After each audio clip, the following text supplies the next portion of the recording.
আসসালামু আলাইকুম সবাইকে। আজকের লাইভ সেশনে স্বাগতম জানাচ্ছি। আমি ডক্টর সাবিহা আফরিন। আজকে আমরা যেই সেশনটা করতে যাচ্ছি, খুব ইন্টারেস্টিং একটা টপিক নিয়ে আমরা আজকে কথা বলবো। কথা বলবো বলতে আসলে আজকে আমরা গল্পই করব, এবং আমাদের সেশনের নাম আপনারা যদি খেয়াল করে থাকেন, আমাদের আজকের সেশনের নামটাই হচ্ছে মিড টার্ম, মায়েদের মিড টার্ম পাশের গল্প। তার মানে দেখেন যে আমরা যারা এফসিপিএস পোস্ট গ্রাজুয়েশন ডিগ্রিটাতে আমরা যারা ট্রেনিং করছি, বা এই ডিগ্রির অর্জনের পথে যারা হচ্ছে আমরা হাঁটছি, আমাদের গত 8টা সেশন থেকে আমাদের এই এফসিপিএস এর পথে, এফসিপিএস জার্নিটার মাঝখানে আমাদের একটা মিড ওয়েতে আমাদের একটা পরীক্ষা হয়, যেটার নাম কিনা মিড টার্ম।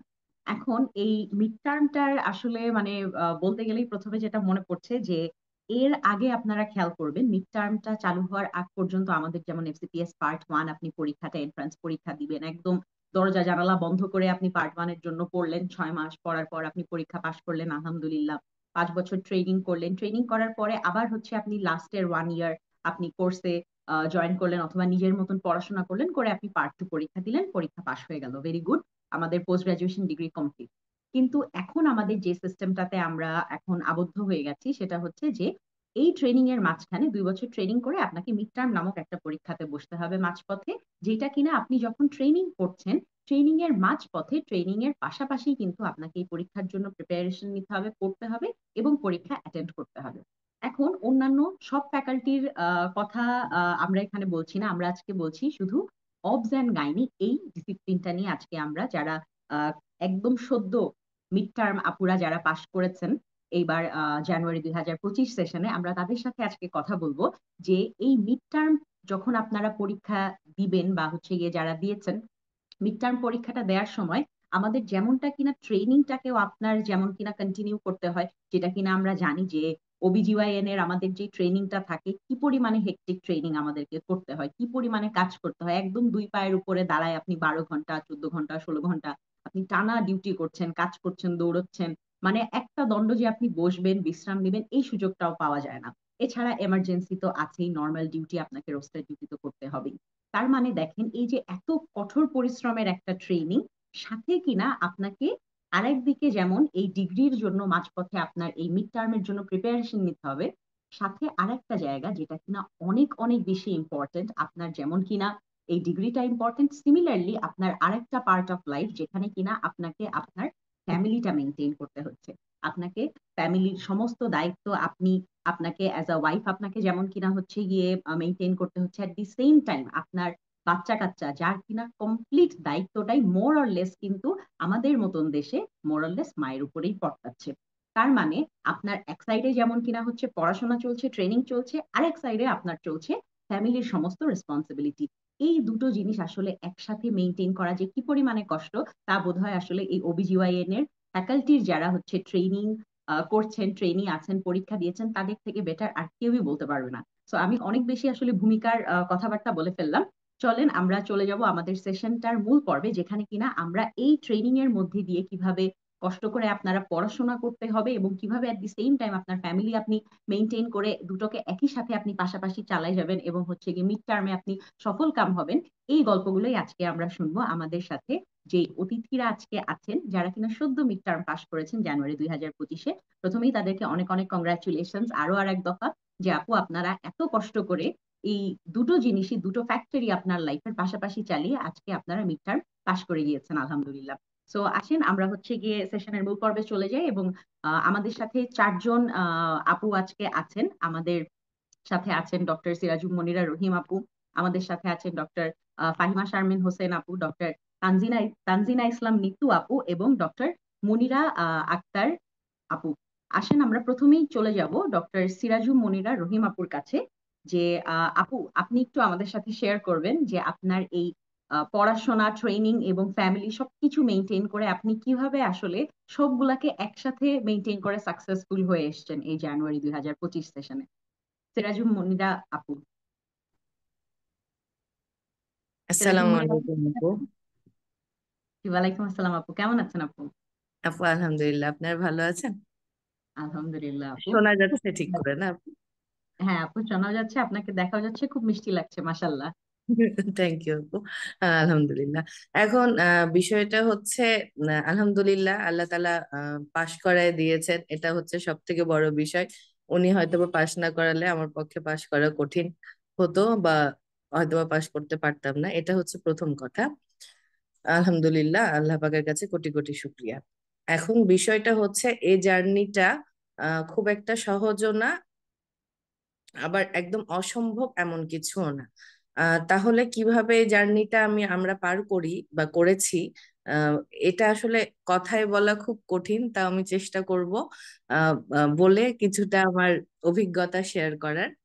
আমি যখন প্রথম পার্ট 1 পাশ করি, তখন ভাবছিলাম যে না, সময় বোধহয় পাবো। তখন অনেক আপুরা মানে আস্তে আস্তে পড়লেই হবে। তখন অনেক আপুরা বলেছিল প্রথম 1 বছর জাস্ট কাজে মনোযোগ দিতে, আহ, কাজের খুঁটিনাটি বেসিক গুলো শিখতে। কারণ প্রথমে কাজ করতে যেই একটা বছর কিভাবে কি করব, কিভাবে শিখবো, ওয়ার্ড ম্যানেজমেন্ট কেমন হবে, পেশেন্ট ম্যানেজমেন্ট কেমন হবে, এভাবে করতে, যদিও আমরা ইন্টার্নশিপ বা আমাদের অনেকের তারপরে প্র্যাকটিস লাইফও থাকে, তাও ওয়ার্ডের কাজটা তো একটু ভিন্ন। অনেকের গ্যাপ থাকে, অনেকে দেখা যাচ্ছে যে একটু গ্যাপে যে আবার ট্রেনিং শুরু করে, বা অনেকে সদ্য শুরু করে। সেভাবে করলেও ট্রেনিং এর কাজগুলো একটু ডিফারেন্ট। তো সেই ক্ষেত্রে 1 বছর আমি জাস্ট কাজই করেছি মনোযোগ দিয়ে, পড়ার থেকে একটু ডিটাচড হয়ে গেছিলাম। তারপরে আমি হচ্ছে জেনেসিসে, তাও আমি ভর্তি হয়েছিলাম একবার।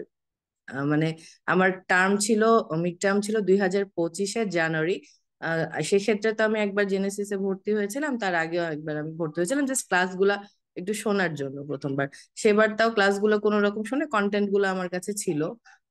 তো সেই অনুযায়ী আমি আবার যেহেতু আমার প্রথমবার অভিজ্ঞতায় মানে ক্লাসগুলো শুনে ভালো লাগতো, আমি সেকেন্ড মানে আমার যখন মিড টার্ম পরীক্ষা চলে আসে, তখন আমি আবার ঠিক 6 মাস আগে লং ব্যাচে, 6 মাসের একটু বেশি, মেতে ভর্তি হয়েছিলাম আর জানুয়ারিতে পরীক্ষা ছিল। জেনেসিসে ভর্তি হয়েছিলাম। তো আমি কি করতাম, ডিউটি করে এসে স্পেশালি যখন মর্নিং ইভিনিং বা হচ্ছে নাইট করার পরের দিন, আসলে খুবই হেক্টিক যায়, সবাই জানে সেটা। মানে ব্রেনটা তো কাম অ্যান্ড কোয়াইট রাখা খুবই ইম্পসিবল একটা বিষয়। পার্ট 1-এর আগে তাও অ্যাটলিস্ট ওয়ার্ড ডিউটিটা থাকে না, অনেকে জবে থাকে বা অনেক অন্য কাজে ব্যস্ত থাকে। তারপর সংসারটা তো আছে, তো কি করতাম, দেখা যাচ্ছে অনেক সময় লাইভ ক্লাস করার চেষ্টা করতাম ম্যাক্সিমামই, কিন্তু হচ্ছে লাইভ ক্লাস করা পার্ট 1-এর সময় অনেক সময় পসিবল হলেও দেখছি এই ট্রেনিং লাইফে এসে আসলে লাইভ ক্লাস সবগুলা করা ইম্পসিবল হয়ে যায়। তাও করতাম, ম্যাক্সিমামই লাইভে করার চেষ্টা করতাম, আর বাকিটা রেকর্ডেড করতে হতো মাঝের মধ্যে। কিন্তু আমি প্রত্যেকটা ক্লাসই করেছি। এবং আমার প্রিপারেশনের বেসটাই আমি হচ্ছে মানে হচ্ছে জেনেসিস থেকে নিয়েছি, আলাদা কিছু না। প্রথমবার পড়ার সময় আমি যেটা করেছি, একটু মানে যেভাবে মেন্টররা আমাদের দেখিয়েছেন, যেভাবে একটু ডিটেলস পড়েছি, আহ, সেভাবে খুব বেশি না, যেটা আমাদের মেন্টররা যেভাবে গাইডলাইন দিয়েছে তার বাইরে আমি ইউজুয়ালি খুব বেশি পড়ার সময় পেতাম না। আর হচ্ছে ওই পড়াটাকে ওয়ার্ডের সাথে কোরিলেশন যেটা, ওটা করার চেষ্টা করতাম। এইভাবে করে আমরা মানে থিওরিটা কনকিউর হয়েছে আমার। করার পরে যখন পরীক্ষা চলে আসলো, তারপরে হচ্ছে কোয়েশ্চেন সলভ ক্লাসের মাধ্যমে যদিও আমাদের কোচিংটা শুরু হয়। ওই বেস অনুযায়ী আমি হচ্ছে লাস্টে পরীক্ষার কোয়েশ্চেন সলভ করছি, যতগুলা বিগত 5-6 বছরের কোয়েশ্চেন আমি সলভ করছি, এটা ইয়ে। আর হচ্ছে কোয়েশ্চেন গুলা সলভ করার পরে তখন আসলে কিভাবে আমি রিটেনটা লিখবো, কারণ হচ্ছে পড়াটা একরকম, আমি একটা জিনিস যখন পড়ছি, যেমন প্রম পড়ছি, প্রম কিন্তু আমরা পার্ট 1-এর সময় একভাবে পড়েছি। সেই প্রমটাকে যখন এসিকিউ আকারে আসবে কোয়েশ্চেনটা লিখার প্যাটার্নটা, তখন কিন্তু একটা মানে বিগত সালের অন্য চ্যাপ্টারের কোয়েশ্চেন সলভ করলো, প্রমটা আমি কিভাবে লিখবো সেটা আমি বুঝতে পারবো, মানে কথা হচ্ছে এটা। এভাবে করে আমি হচ্ছে রিটেন মানে লিখার প্র্যাকটিসটা করেছি। সব পরীক্ষা আমি দিতে পারিনি, তবে কিছু ম্যাক্সিমাম পরীক্ষায় দিয়েছি। এবং মাঝে নিজেই আমাদের জেনেসিস যে শিট গুলো পাঠিয়ে দিয়েছে, ওই শিট গুলাতে আমি লিখেছি, ইমেল করে পাঠিয়েছি। পরীক্ষা ভালো হয়েছে, খারাপ হয়েছে, সব রকমই হয়েছে। আর এসবিএ সলভটা হচ্ছে পার্ট 1-এর থেকে একটু ডিফারেন্ট। পার্ট 1-এ একটু বেসিকটা বেশি থাকে, আর ক্লিনিক্যাল রিলেটেড এসবিএ গুলা বেশি আসে। যে আমার আমার ক্লিনিক্যাল জাজমেন্টটা কতটুকু হয়েছে 2 বছর কাজ করে। তো তাহলে আমার ওয়ার্ডের 2 বছরের অভিজ্ঞতা কাজে লেগেছে। সাথে আমার ক্লাসের যে মেন্টররা আমাদেরকে পড়িয়েছেন, টেক্সট বুক বেসড, আমি মেনলি টেক্সট বুক বেসডই পড়েছি, বাজারের কিছু গাইড আছে মাঝের মধ্যে দেখেছি, তো মেনলি টেক্সট বুক বেসড। কারণ হচ্ছে এক্সট্রা পড়ার খুব বেশি সময় হাতে থাকতো না। এভাবে করেই মানে পড়াটা গোছানো। আর পরিবারকে তো সময় কেউ না দিয়ে পারে না ডিউটির মাঝে, তাদের ফ্যামিলিকেও সময় দিয়েছি। খুব কঠিন ছিল এই পথটা আসলে পার করা। তো আমি হচ্ছে জেনেসিসকে অনেক ধন্যবাদ দিতে চাই। আমার কাছে এটা একটি স্বয়ংসম্পূর্ণ গাইড মনে হয়েছে। এভাবে পড়লে যে কয়টা, স্পেশালি লেকচার গুলো যদি বলি, যে কয়টা লেকচারই হোক, 28টা না 27টা এরকম ছিল থিওরিটিক্যাল।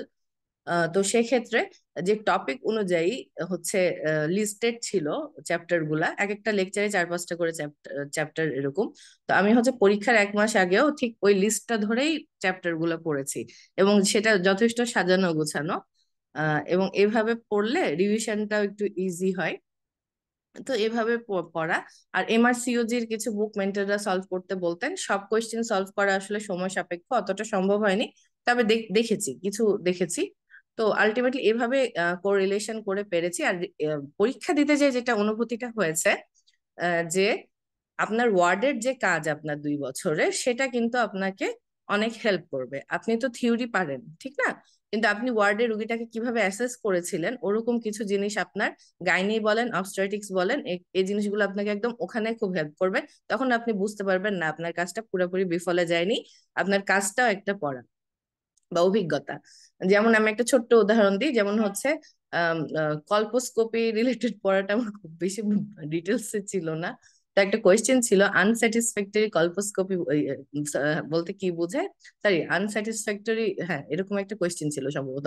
তখন কি তখন ওই যে আমার মনে পড়ছিল যে আমাদের gynae madam Nargis Akhtar madam, আমি যশোর মেডিকেল কলেজে ট্রেনিং করা ম্যাডাম, ওই বসে বসে ওরকম গল্প করতেন যে কোনটা কি দেখা যায় তো দেখা যায় তো না, তখন উনি কি করেছেন, ওই সিটিং এ বায়োপসি নিয়েছেন, তারপরে হচ্ছে রুগীটার কি করেছেন, ফলো আপে লিভ করে দিয়েছিলেন, এরকম তার সাথে জাস্ট একটা গল্প আকারে। তো ওই জিনিসগুলো কোরিলেট করে ওই কোশ্চেনটা কিন্তু আমি লিখতে পেরেছিলাম।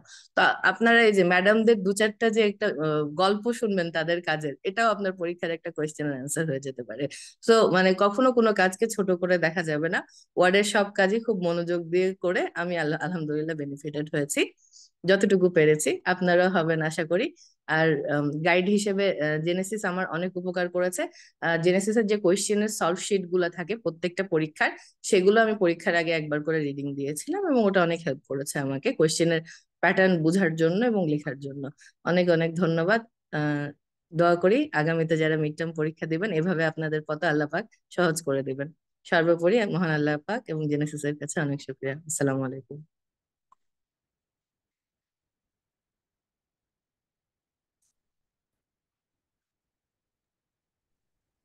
অসংখ্য ধন্যবাদ ডক্টর সিরাজুম মনিরা রহিম আপুকে। আপু আসলে মনে হলো যে একদম একটা গাইডলাইন দিলেন যে হচ্ছে গিয়ে কিভাবে আপনি পরীক্ষাতে পড়াশোনা করবেন, কিভাবে পাশ করবেন। যদিও আপু আসলে হচ্ছে গিয়ে আহ মানে আমরা যেটা চিন্তা করছিলাম যে হচ্ছে গিয়ে আপু হয়তো বা গল্প আমাদেরকে বলবেন, আপু তেমন কোনো গল্পই কিন্তু আপনি করলেন না আমাদের সাথে।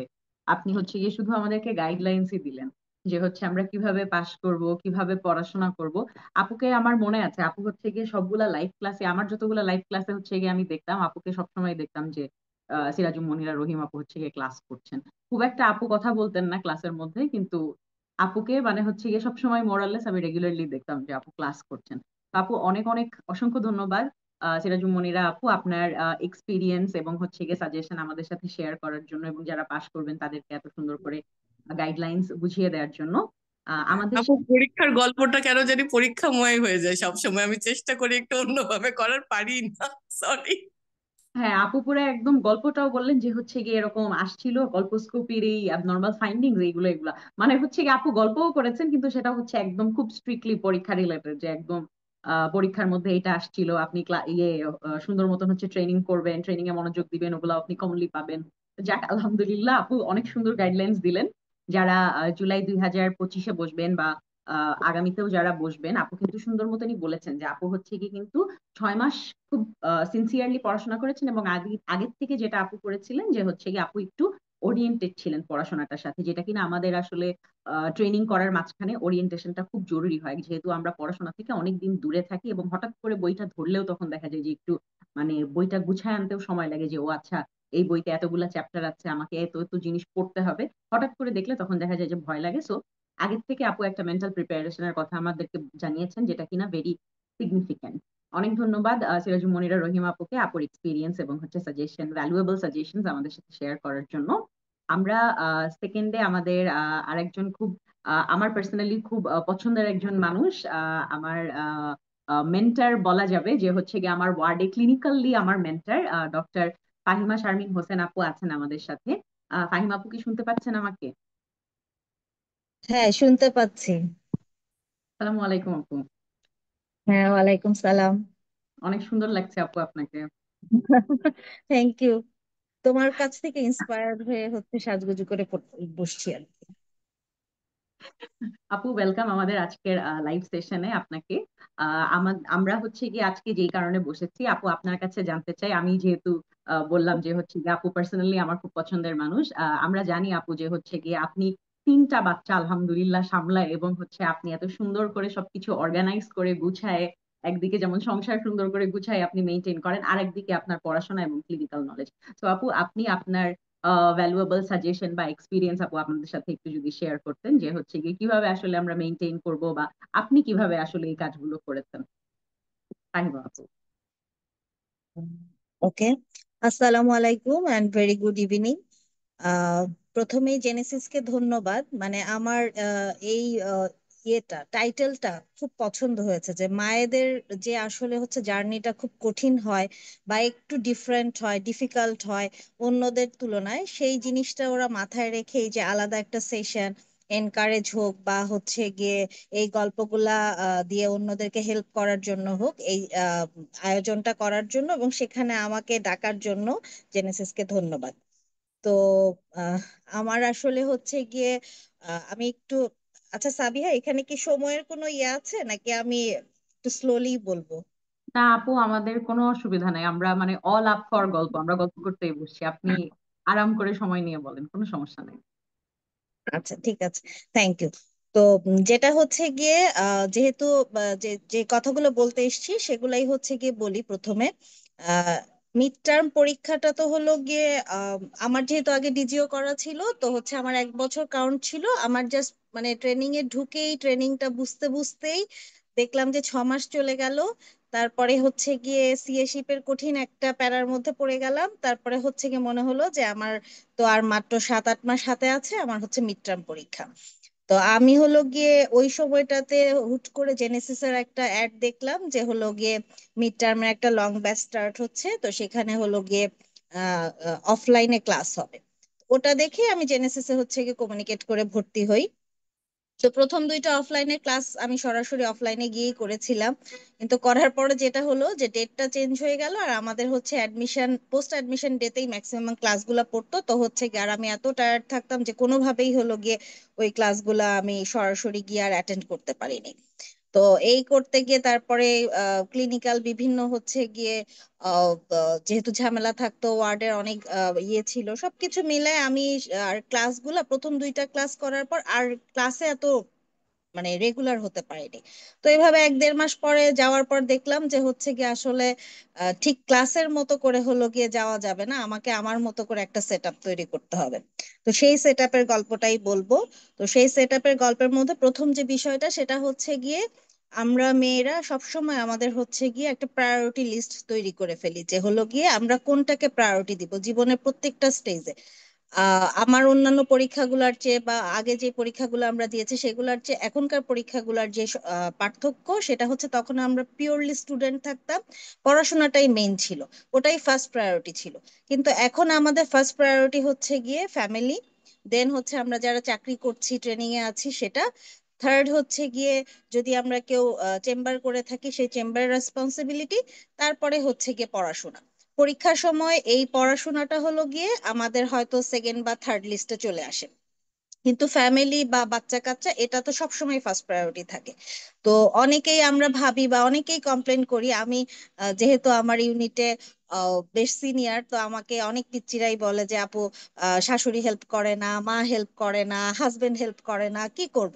তো আমি হচ্ছে আমার বয়সটা যথেষ্ট পরিমাণ বেশি, আমি এই অভিজ্ঞতাগুলো হচ্ছে কি অর্জন করে আমি এটা খুব মানে সবাইকে বলি যে হলো কি আসলে কখনো কারো উপর ডিপেন্ড করা যাবে না।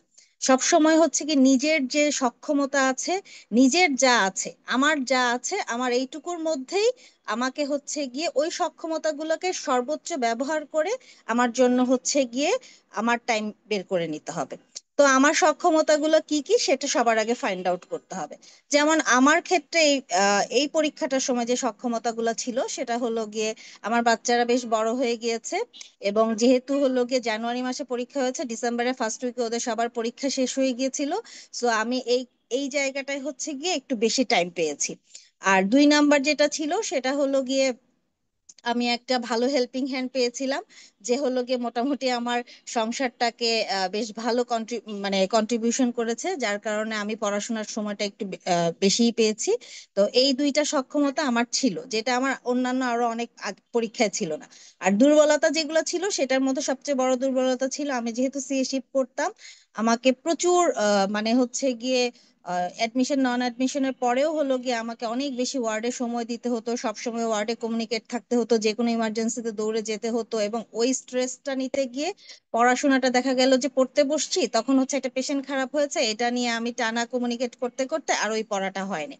তো এটা ছিল হলো গিয়ে দুর্বলতা। তো যেহেতু হলো গিয়ে অন্যান্য সময়ের চেয়ে সক্ষমতার দিক থেকে আমি একটু বেশি স্ট্রং ছিলাম, সেজন্য আমি হচ্ছে গিয়ে প্রথমেই আল্লাহর কাছে শুক্রিয়া আদায় করে হলো গিয়ে পড়াশোনার আর টাইমটা ম্যানেজ করেছি। তো টাইম ম্যানেজের ক্ষেত্রে যেটা হলো গিয়ে যে যেটা বললাম, কখনোই অন্যের উপর ডিপেন্ড করা যাবে না, আপনার সময়টা বের করতে হবে আপনার সময়কেই চুরি করে। তা আমার সময়গুলোকে চুরি করার জন্য প্রথম যে কাজটা আমি করেছিলাম সেটা হচ্ছে আমি ফেসবুক ডিঅ্যাক্টিভেট করেছি। ফেসবুক ডিঅ্যাক্টিভেট করার কারণে হচ্ছে গিয়ে আমার রাতের বেলা প্রতিদিন অন্তত পক্ষে 1 ঘন্টা সময় সেভ হতো। এই সময়টা আমি যদি পড়ালেখা নাও করতাম আমি ঘুমাতাম, ঘুমালে যেটা হতো ভোরবেলা আমার মাইন্ডটা ফ্রেশ থাকতো, আমি ফজর নামাজ পড়ে পড়তে পারতাম। আর রাতের বেলা হচ্ছে গিয়ে আমি অলমোস্ট সব সময় চেষ্টা করতাম 8:30 থেকে 9টার ভিতরে আমার ইভেন খাওয়া নামাজ সবকিছু এভরিথিং কনক্লুড করতে, যাতে আমি 9টা থেকে 11টা 2 ঘন্টা হচ্ছে গিয়ে পড়তে পারি। সেটা আমি পড়তে পারি বা না পারি, আমি হচ্ছে গিয়ে আমার বই নিয়ে বসতাম। আর হলো গিয়ে ভোরবেলা, তো আর আরেকটা সময় ছিল সেটা হচ্ছে গিয়ে অ্যাডমিশন পোস্ট অ্যাডমিশন ছাড়া যখন আমরা ওয়ার্ডে বসে গল্প করি, তখন অন্য সবাইকে নিয়ে হয়তো অন্য কেউ আছে যে পরীক্ষা দিবে, বা যে পরীক্ষা ছাড়াও কেউ বসে আছে, তখন ওকে নিয়ে যে চল এই চ্যাপ্টারটা পড়ি, হয়তো একটা ছোট্ট চ্যাপ্টার, হয়তো জন্ডিস ইন প্রেগন্যান্সি, খুব ইম্পর্টেন্ট, মিড টার্মে প্রতি অল্টারনেট সেশনে হচ্ছে কি জন্ডিস ইন প্রেগন্যান্সি এসছে সিঙ্গেল আনসার কোয়েশ্চেনে, এছাড়া সিঙ্গেল পেজটা তো থাকেই। তো হচ্ছে গিয়ে এবং হচ্ছে এটা কাউন্সেলিং স্টেশনে থাকতে পারে, মানে জন্ডিস জিনিসটা হচ্ছে আপনার কোথাও না কোথাও আপনি পাবেন মিড টার্ম পরীক্ষায়। তো কিন্তু চ্যাপ্টারটা খুবই ছোট, 2-3 পাতা আছে দত্ততে। তো এটা হচ্ছে গিয়ে আমি চাইলেই হলো কি 1 ঘন্টা সময় নিয়ে কিন্তু একবার রিডিং দিয়ে দিতে পারি। রিডিং দিলে যেটা হয় যে হচ্ছে গিয়ে একদম পিন পয়েন্ট, আমি হয়তো মনে রাখতে পারবো না কিন্তু আমার ওই ভয়টা চলে যাবে যে আমি এটা কখনোই পড়ি নাই। এবং হচ্ছে আমি যদি মার্ক করে ফেলতে পারি যে এখান থেকে আমার কি কি জানতে হবে, তাহলে আমার পরবর্তীতে সেকেন্ড টাইম যখন পড়বো তখন ওই সময়টা হচ্ছে কি বেঁচে যাবে। তো এটা হচ্ছে আমি টাইম কিভাবে ম্যানেজ করেছি সেটা। আর প্রায়োরিটি সেট আপ তো বললাম যে তখন আমি অনেক কিছু করি তো হচ্ছে গিয়ে ওই সময়টাতে আমি যেমন রান্না বান্নাটা অনেক কমাই দিছিলাম, তারপরে হচ্ছে গিয়ে আমি বাগান করতে পছন্দ করি, ওগুলা কিছুই করতাম না, ছবি আঁকতে পছন্দ করি, ওগুলাও করতাম না। সবকিছু বাদ দিয়ে ফার্স্ট প্রায়োরিটি ছিল অবশ্যই হচ্ছে গিয়ে বাচ্চারা, সেকেন্ড আমার ট্রেনিং, থার্ড হচ্ছে গিয়ে পড়াশোনা। তো হলো গিয়ে এবং পড়াশোনার টাইমটা আমি এভাবে ম্যানেজ করেছি, প্রতিদিন অন্তত 3 থেকে 4 ঘন্টা পড়ার চেষ্টা করেছি। সব সময় পারি নাই, অ্যাডমিশন পোস্ট অ্যাডমিশন একদমই পারি নাই, কিন্তু হচ্ছে কি অন্যান্য দিন চেষ্টা করেছি। আর হলো গিয়ে আরেকটা ইস্যু ছিল সেটা হচ্ছে গিয়ে রেগুলারিটি। আমি হলো গিয়ে হয়তো অনেকদিন হয়েছে খুব টায়ার্ড, কিছুই পড়তে ইচ্ছা করছে না, কিন্তু আমি শোয়ার সময় অন্তত বইটা নিয়ে যে এন্টিনেটাল চেক আপ কয়টা হচ্ছে কি চেক আপ আমরা দেই, এই একটা জিনিস হচ্ছে পড়েছি, কিন্তু এটা কিন্তু একটা ইম্পর্টেন্ট কোশ্চেন, বা পোস্টনেটাল চেক আপ কয়টা দিচ্ছি সেই একটা জিনিসই পড়েছি।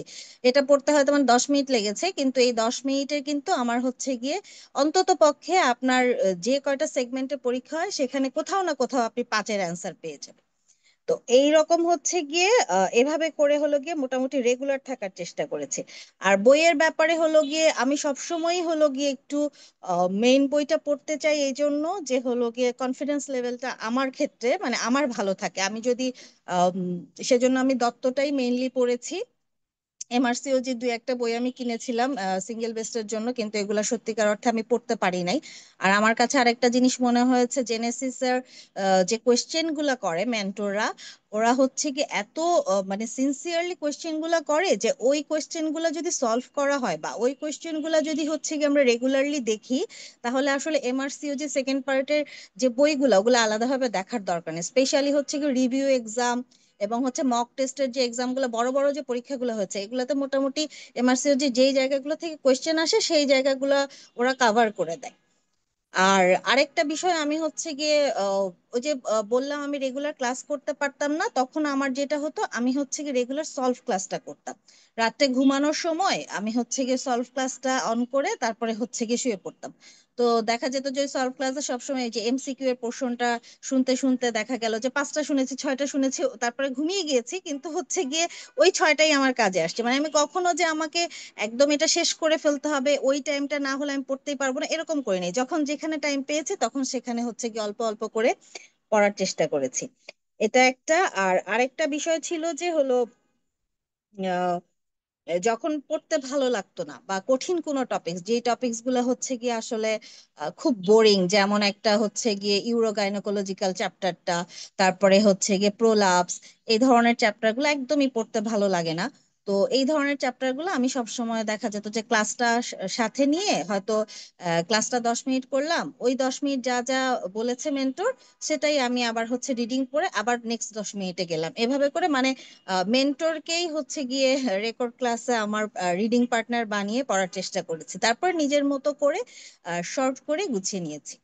আর আমি সব সময় আমার যে কোনো পরীক্ষার প্রিপারেশনের সময় যে জিনিসটা ফলো করি সেটা হলো গিয়ে কোয়েশ্চেন, প্রিভিয়াস ইয়ারের কোয়েশ্চেন গুলা হচ্ছে গিয়ে খুব ভালো করে খেয়াল করা এবং সেগুলো সলভ করা।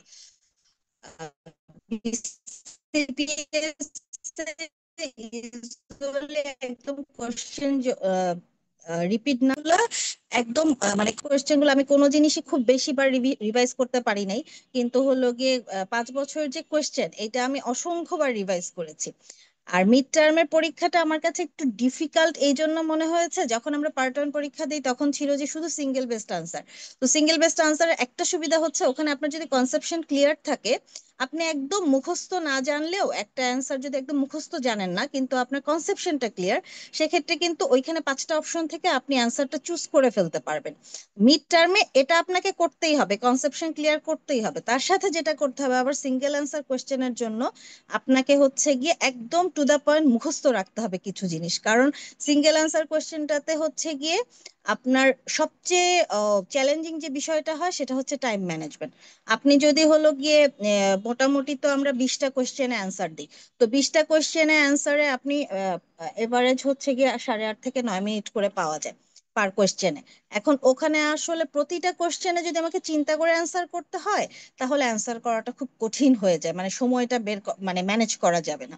তো অন্তত আপনাকে হচ্ছে গিয়ে 20টা কোয়েশ্চেনের মধ্যে অন্তত পক্ষে 8 থেকে 10টা কোয়েশ্চেন থাকতে হবে, যেটা আসলে আপনি হচ্ছে এই কোয়েশ্চেনটা পড়েই অ্যান্সার করে ফেলতে পারবেন। এই জন্য হচ্ছে কোয়েশ্চেন সলভ করাটা খুব জরুরি, কারণ ওই 10টা থেকে 12টা কোয়েশ্চেন আপনি দেখবেন প্রিভিয়াস ইয়ারের টপিক, ঘুরে ফিরে প্রিভিয়াস ইয়ারের টপিক গুলো এসছে। যেমন যে গাইনিতে একটা খুব পছন্দের টপিক দেখলাম পোস্টমেনোপজাল ব্লিডিং, আরেকটা হচ্ছে পিআইডি চ্যাপ্টারে কোয়েশ্চেন, আরেকটা হচ্ছে অপারেটিভ প্রসিডিউর থেকে একটা কোয়েশ্চেন। এই মানে এই কোয়েশ্চেন গুলো একদম প্রতি বছর আসছে। আর সিআইএন এবং হচ্ছে গিয়ে আমাদের ওভারিয়ান টিউমার, এই দুইটা থেকে অল্টার করে করে এসছে। তো এই জিনিসগুলো এবং পারভাজেনাল ডিসচার্জ, পারভাজেনাল ইচিং, তারপরে হচ্ছে এই এই এই ধরনের যে কিছু টপিক, এগুলো আসলে হচ্ছে আপনাকে রিপিটেডলি পড়তে হবে, যাতে এগুলো পরীক্ষা আসলে আপনাকে কখনোই হচ্ছে গিয়ে চিন্তা করতে না হয়, আপনি সরাসরি অ্যান্সার গুলো টু দ্য পয়েন্ট অ্যান্সার করতে পারেন। অবস্টেট্রিক্সে এরকম কিছু চ্যাপ্টার আছে, যেমন হচ্ছে জন্ডিস ইন প্রেগনেন্সি, তারপরে anaemia in pregnancy, diabetes in pregnancy, তারপরে হচ্ছে গিয়ে এপিএইচ, ভিব্যাক, আরএইচ নেগেটিভ, এগুলো একদম মানে ঘুরে ফিরে মোলার প্রেগন্যান্সি, রাপচার একটোপিক, এই কোয়েশ্চেনগুলো, এই টপিকস গুলো আপনি হয় সিঙ্গেল অ্যান্সার কোশ্চেনে পাবেন, না হয় আপনার আইওই স্টেশনে পাবেন প্রিটার্ম লেবার, অথবা হচ্ছে গিয়ে আপনার স্ট্যাটিকে পাবেন, মানে কোথাও না কোথাও পাবেন। এই চ্যাপ্টার গুলো আপনাকে খুব ভালো করে হচ্ছে কি এই জন্য আয়ত্তে আনতে হবে। আর আমাদের যেটা সমস্যা সেটা হচ্ছে ওয়ার্ডে তো আসলে আমরা অনেক কম্প্রোমাইজ করে অনেক কাজ করি, যেই কম্প্রোমাইজটা আমরা পরীক্ষার হলে বলতে পারবো না, সেখানে কিন্তু আমাদেরকে থ্রো বুক যেতে হবে, আমাদেরকে বুক ফলো করে অ্যান্সারটা করতে হবে। এবং যেই জায়গাগুলোতে আমরা হচ্ছে গিয়ে ওয়ার্ডে কম্প্রোমাইজ করি, ম্যাডামরা সবসময় ওই জায়গাগুলোতে হচ্ছে গিয়ে খুব অ্যাটেনশন দেন যে ওই জায়গাটায় আমরা নিজেদেরকে বই থেকে কারেকশন করেছি কিনা। মানে যে যেমন একটা সিম্পল এক্সাম্পল হচ্ছে আমরা ম্যানুয়াল রিমুভাল অফ প্লাসেন্টা, এটা কিন্তু আমরা খুব কমই, আমি অ্যাটলিস্ট আমার লাইফে আন্ডার জিএ করিনি, কিন্তু এটা তো আমরা প্রতি অ্যাডমিশনে করছি। তো কিন্তু আপনাকে যখন পরীক্ষা হলে আপনি যাবেন, আপনাকে তো এটা বলতে হবে যে হলো গিয়ে আন্ডার জি এটা আমরা করেছি। তারপরে প্রত্যেকটা পেশেন্টের যেরকম ব্লাডার ইভাকুয়েশন, পারমিশন নেওয়া, গ্রিটিংস করা, এইগুলা তো আমরা ওয়ার্ডে খুব একটা করি না, কিন্তু হচ্ছে গিয়ে এগুলা আমাদের খুব অ্যাটেনশন দিয়ে ম্যাডামরা জানতে চান। তো এই জিনিসগুলা হচ্ছে গিয়ে যখন আমি পড়তে গিয়ে দেখলাম, তখন আমি আসলে এটা ওয়ার্ডে প্র্যাকটিস করা শুরু করলাম। প্র্যাকটিস করা শুরু করার যেটা আমাকে সুবিধা হয়েছে সেটা হচ্ছে আমার আহ, আমি যখন নিজে রুগী দেখতাম বা আমার যেই পেশেন্ট গুলা ইয়ে করতাম, সেই প্র্যাকটিস গুলা করতে গিয়ে আমার ওটা পরীক্ষার সময় খুব বেশি হচ্ছে কি ডিফিকাল্ট মনে হয়নি। এই গেল আরেকটা বিষয়। আর হলো গিয়ে আরেকটা মানে পরীক্ষার জন্য আমরা অনেক সময় ভয় পাই যে হলো গিয়ে খুব আনকমন কিছু টপিক নিয়ে, হয়তো পুরা মিড টার্মের 10টা সেশনের মধ্যে হয়তো একটা সেশনে ওই কোয়েশ্চেনটা আসছে, আমরা কিন্তু টপিকসটা খুব কঠিন, এখন আমাদের মনে হচ্ছে আল্লাহ ওই টপিকটা যদি আসে, আমি তো এটা পারি না। এখন বিষয়টা হচ্ছে কি, যে কোনো পরীক্ষায় আপনার 70% কোয়েশ্চেন থাকবে যে হচ্ছে কমন কমন টপিক থেকে, আর বাকি হচ্ছে গিয়ে 20% থাকবে যেটা আপনি মোটামুটি পড়াশোনা করলে হচ্ছে গিয়ে আপনি অ্যান্সার করে আসতে পারবেন। আর 10% কোশ্চেন থাকবে এটা আপনি কখনোই পারবেন না, এটা প্রত্যেকটা পরীক্ষার সিস্টেম হচ্ছে কিরকম। সেক্ষেত্রে ওই 10%কে আপনি কখনোই স্ট্রেস নিয়ে, ওই 10% স্ট্রেস নিয়ে আপনি আপনার 70%-এর প্রিপারেশন নষ্ট করবেন না। এই জন্য আমি সবসময় হচ্ছে গিয়ে কমন টপিকসকে হলো গিয়ে সর্বোচ্চ গুরুত্ব দিয়ে পড়েছি। মানে প্রি টার্ম লেবার, তারপরে হচ্ছে প্রম, এক্লামশিয়া, এপিএইচ, এগুলাকে আমি সবচেয়ে বেশি ইম্পর্টেন্স দিয়েছি। এগুলাকে যেই টপিকস গুলো বারে বারে এসছে, বিভিন্ন জায়গায় এসছে, সেগুলোকে আমি বিভিন্ন ভাবেই হচ্ছে যেভাবে আসে সেভাবেই হলো গিয়ে বারে বারে পড়েছি। যার কারণে ওই টপিকস গুলাই আমাকে হচ্ছে গিয়ে আমার কাছে মনে হচ্ছে পরীক্ষা পাশের জন্য সবচেয়ে বেশি হেল্প করেছে। আর আরেকটা ইস্যু হচ্ছে আহ মিড টার্ম পরীক্ষার তো অনেকগুলো সেগমেন্ট, তো অনেকগুলো সেগমেন্টের মধ্যে একটা হচ্ছে কি সিঙ্গেল বেস্ট আনসার, আর একটা হচ্ছে সিঙ্গেল আনসার কোয়েশ্চেন, দুইটা রিটেনের মধ্যে, আর অসপি অস্কি। তো এই যে বিভিন্ন সেগমেন্টে প্রিপারেশন নেওয়া, এই বিভিন্ন সেগমেন্টে প্রিপারেশন নেওয়ার জন্য হচ্ছে গিয়ে আসলে একটা গাইডেন্স তো খুবই জরুরি। কারণ আহ, যারা হচ্ছে রিসেন্টলি এমবিবিএস পাশ করেছে বা তাদের হয়তো একটা এক্সপিরিয়েন্স আছে অসপি দেওয়ার, আমার মতো যারা অনেক আগে হচ্ছে পাশ করেছে, আমরা তো আসলে তখন অসপি দেইনি, অস্কি দেইনি। তো যার কারণে হচ্ছে কি এগুলো আমাদের জন্য একদমই নতুন ছিল। তো এই প্রিপারেশনটা নিতে জেনেসিস প্রচন্ড হেল্প করেছে। জেনেসিস এর কাছে আমি সবচেয়ে বেশি হচ্ছে গিয়ে কৃতজ্ঞ যে দুইটা কারণে, সেটা হচ্ছে গিয়ে ওদের কোয়েশ্চেন, ওরা যে পরীক্ষাগুলো নিয়েছে সেগুলোর জন্য মেন্টরকে আমি সবসময় ধন্যবাদ জানাই। আর 2 নাম্বার হচ্ছে অসপি অস্কির প্রিপারেশনের জন্য। আর আরেকটা হলো, আরেকটা ব্যাপারে কথা বলতে চেয়েছিলাম, সেটা হচ্ছে গিয়ে আহ সবচেয়ে বেশি ইম্পর্টেন্ট আজকে যে জিনিসটাকে দেওয়া হচ্ছে সেটা হচ্ছে ফ্যামিলি ম্যানেজমেন্ট কিভাবে করেছি। তো ফ্যামিলি হচ্ছে গিয়ে আমার 3টা বাচ্চা, 3টা বাচ্চাই আমার কাছে সবসময়ই হচ্ছে গুরুত্বপূর্ণ, তারা আমার সবসময়কার ফার্স্ট প্রায়োরিটি। তো আমি ওদেরকে প্রথম থেকে কাউন্সেলিং করে যে আমার পরীক্ষা, তোমরা হলো গিয়ে আমাকে একটু হেল্প করবে। তো ওদের হেল্পের ব্যাপারটা হচ্ছে ওরা যেন বাসায়, যেহেতু 3টাই ছেলে, বাসায় খুব হচ্ছে হইচই হয় এবং আমাকে ম্যাক্সিমাম সময় মানে বাসায় থাকলে রেফারিগিরি করতে হয়। তো আমরা তো হচ্ছে গিয়ে লাস্ট 10 দিন ছুটি পেয়েছিলাম, তো লাস্ট 10 দিন যে পড়বো তার মধ্যে প্রথম 2 দিন আমি হচ্ছে ওদের মারামারি থামাতে গিয়ে আমার মাথা গরম হয়ে যেত যে বাসায় পড়াটা। আর আমি খুব রিসেন্টলি বাসায় কখনো পড়ে কোনো পরীক্ষা দেই নাই, সো ওরাও আমার এটার সাথে ইউজ টু ছিল না। তো এখানে আমি একটু কম্প্রোমাইজ করেছি, সেটা হচ্ছে গিয়ে আমার বাচ্চাদেরকে সাধারণত আমি হচ্ছে স্ক্রিন টাইম খুব বেশি অ্যালাউ করি না। ওরা হয়তো সারাদিন 1 থেকে 1.5 ঘন্টা টিভি, ল্যাপটপ, মোবাইল সবকিছু মিলে 1 থেকে 1.5 ঘন্টা ওদেরকে আমি দেই। তো যেহেতু তখন ওদের পরীক্ষা শেষ হয়ে গিয়েছিল এবং হচ্ছে কি আমার পরীক্ষা, তখন আমি চিন্তা করেছি যে 15-20 দিনের জন্য ওদেরকে শান্ত রাখার জন্য যেটা করতে হয়, স্পেশাল আমার ছোট বাচ্চাকে, ওর বয়স 5 বছর। তো তখন আমি ওকে হচ্ছে কি এটা অ্যালাউ করেছি। ও হলো গিয়ে টিভিতে কার্টুন দেখতো, একটু গেমস খেলতো। তো যেভাবে করতে চাইতো সেটা অ্যালাউ করেছি। খাওয়া দাওয়ার সময় হলো গিয়ে আমি সাথে না থাকলে সবজি খেতে চায় না। তো আমি হচ্ছে কি তখন এটাকে বাদ দিয়েছি, আমার হচ্ছে অসুবিধা নেই, সবজি না খেলে 10 দিন সবজি না খেলে তো কিছু হবে না। তো এভাবে করে হচ্ছে গিয়ে ওদের কাছ থেকে নিজের কিছু সময় চুরি করেছি, ওদেরকে কিছু কম্প্রোমাইজ করেছি। তো পরের দিকে ওরাও আমার ইগারনেস দেখে হোক বা আমার কষ্ট আমি যেভাবে পড়াশোনা করছি সেটা দেখে ওরাও হচ্ছে গিয়ে আমাকে অনেক যত্নার্থী করার চেষ্টা করেছে, এসে সবসময় জিজ্ঞেস করতো যে কি দোয়া করব তোমার জন্য। পরে পরীক্ষা পিছায় গেল, তখন আবার ছোট বাচ্চা প্রায়ই বলতো আমি তো দোয়া করতে করতে টায়ার্ড হয়ে যাচ্ছে, তোমার তো পরীক্ষাই আসছে না। তো যাই হোক, এই সব কিছু মিলে ফ্যামিলি, বাচ্চা, ওরা হচ্ছে আমাদের জীবনের সবচেয়ে বড় ইন্সপিরেশন। ওরা ভালো থাকলে আমরা ভালো থাকি, এবং আমরা ভালো থাকলে আমরা দেশ ও জাতিকে ভালো কিছু দিতে পারি, মানুষকে সুন্দর করে চিকিৎসা করতে পারি, মানুষের জন্য হচ্ছে গিয়ে উপকার করতে পারি। সো হচ্ছে কি ওদের ভালো থাকাটা আমাদের সবচেয়ে বেশি জরুরি। আর ওদের ভালো থাকতে হলে আমাকেও ভালো থাকতে হবে, এটাও মাথায় রাখতে হবে। একটা পরীক্ষা জীবনের সবকিছু না, খুব বেশি স্ট্রেস নেওয়ার কোনো কিছু নাই।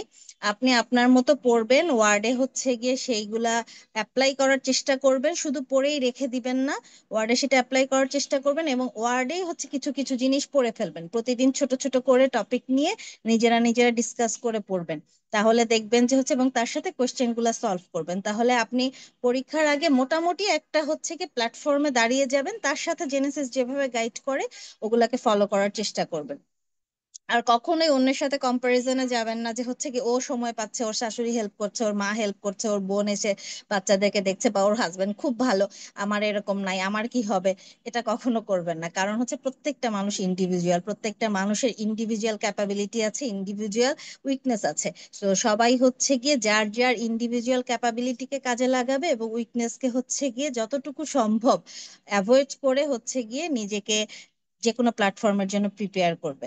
আমি সবসময় বিশ্বাস করি মেয়েদের অনেক সক্ষমতা আছে, প্রত্যেকটা মেয়ে অনেক যুদ্ধ করে হচ্ছে কি অনেক কিছু জয় করতে পারে, এই জন্যই মেয়েদেরকে জয়িতা বলা হয়। তো সবাই ভালো থাকবেন। আর পার্সোনালি যদি কারো আমার কাছ থেকে অন্য কোনো কিছু জানতে ইচ্ছে হয় তাহলে আমাকে নক করতে পারেন। সবাইকে ধন্যবাদ।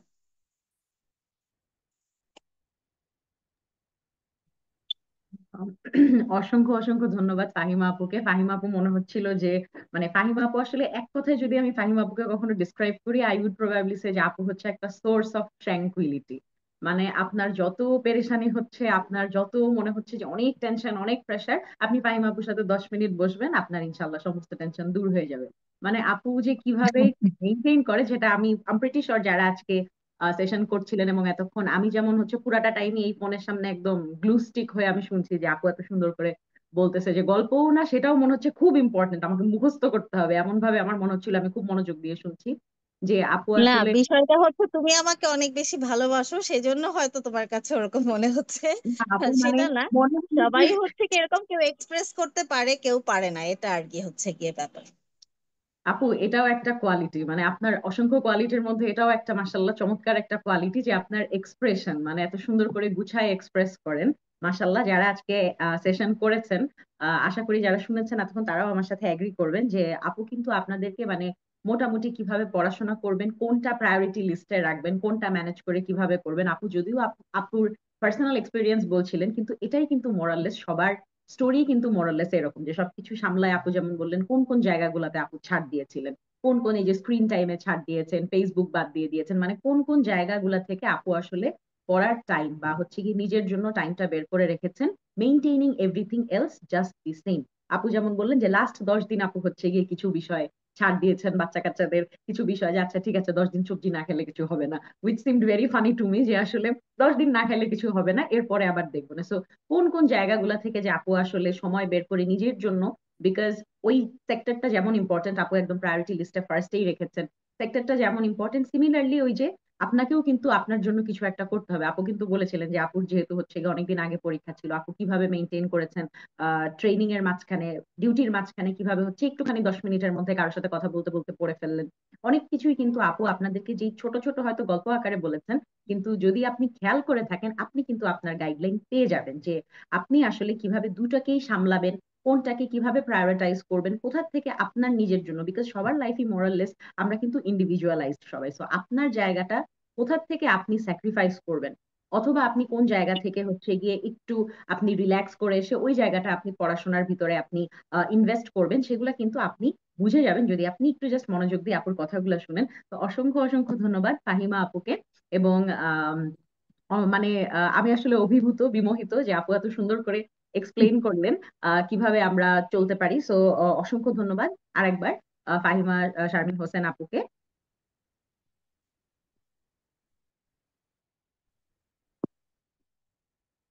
আমরা নেক্সট আমাদের সাথে আছেন ডক্টর তানজিনা ইসলাম নিতু আপু। তানজিনা ইসলাম নিতু আপু কি আমাকে শুনতে পাচ্ছেন? আসসালামু আলাইকুম আপু, শোনা যাচ্ছে? ওয়ালাইকুম আসসালাম তানজিনা আপু। তানজিনা আপুর সাথে আমার বহু দিনের সম্পর্ক, এবং যারা দেখছেন তারা অলরেডি তানজিনা ইসলাম নিতু আপুকে চিনবেন। আপু আমাদের জেনেসিসের এফসিপিএস পার্ট 1-এর চমৎকার একজন মেন্টর, অতি জনপ্রিয়। আপু আমাদের সাথে হচ্ছে গিয়ে আজকে জয়েন করেছেন যদিও মিড টার্মের পাশের গল্প নিয়ে, এবং হচ্ছে আপুর পার্সোনাল লাইফ, এবং পার্সোনাল লাইফ বলতে আপু কিভাবে মেনটেন করছেন আপুর ফ্যামিলি লাইফ, এবং কিভাবে অ্যাট দি সেম টাইম আপু হচ্ছে গিয়ে ট্রেনিংও করছেন। এবং যারা অলরেডি জানেন আপু হয়তো বা লাস্টের দিকে অনেকেই হয়তো বা আপুর ক্লাসও করেছেন। তো যারা জানেন যে এত কিছু কিভাবে আপু মেনটেন করে এট দি সেম টাইম পরীক্ষার জন্য প্রিপারেশন নিয়েছেন এবং সাকসেসফুল হয়েছেন, আমরা জানতে চাবো ডক্টর তানজিনা ইসলাম নিতু আপুর কাছে। তানজিনা। হুম। আচ্ছা, আসসালামু আলাইকুম আপু। আপু হচ্ছে আসলে মানে আমি ফার্স্টে হচ্ছে আমার এই পাশের পিছনে আমি হচ্ছে ফার্স্টে হচ্ছে আল্লাহ তাআলার কাছে যে আমি অনেক কৃতজ্ঞ। কারণ হচ্ছে আল্লাহ তাআলার মানে রহমত ছাড়া আসলে আমার পাসটা আসলে সম্ভব হতো না। কারণ হচ্ছে আম, আমি সাবিয়া আপুর সাথে কথা বলেছিলাম, আমি যে নিসিসে লং বেসে অ্যাডমিট ছিলাম। আমার হচ্ছে ফার্স্টে হচ্ছে অনেকগুলো ক্লাস আমি করতে পারিনি। আমার ফ্যামিলি সমস্যা ছিল। আমার যদিও আজকে সেশনটা হচ্ছে মায়েদের, হ্যাঁ আমার কিন্তু বেবি নাই, কিন্তু হচ্ছে আমার অনেক আপুদের সাথে যে আমি ছিলাম, যারা আমার সাথে পরীক্ষা দিয়েছে, ওনাদের হচ্ছে আসলে বাচ্চা নিয়ে পড়াটা আসলে অনেক কঠিন। তারপরে আমার বাচ্চা ছিল না, কিন্তু আমার ফ্যামিলিতে একটু সময় দিতে হয়েছিল, প্লাস আমার কিছু হচ্ছে প্রবলেম ছিল। এগুলো হচ্ছে এগুলো নিয়ে প্লাস ট্রেনিং করা আমার জন্য আসলে একটু কষ্ট হয়ে গিয়েছিল ফার্স্টে হচ্ছে। যেটা মানে আমার কাছে মনে হয় যে আমি যে জিনিসটা ফার্স্টে ভুল করেছিলাম, আমি লং বেসে ভর্তি হয়ে আমি হচ্ছে ক্লাসগুলো ফার্স্টে করতে পারিনি। কারণ নানা ঝামেলার কারণে হচ্ছে আমি হচ্ছে আমার ক্লাসটা আমি হচ্ছে কন্টিনিউ করতে পারিনি।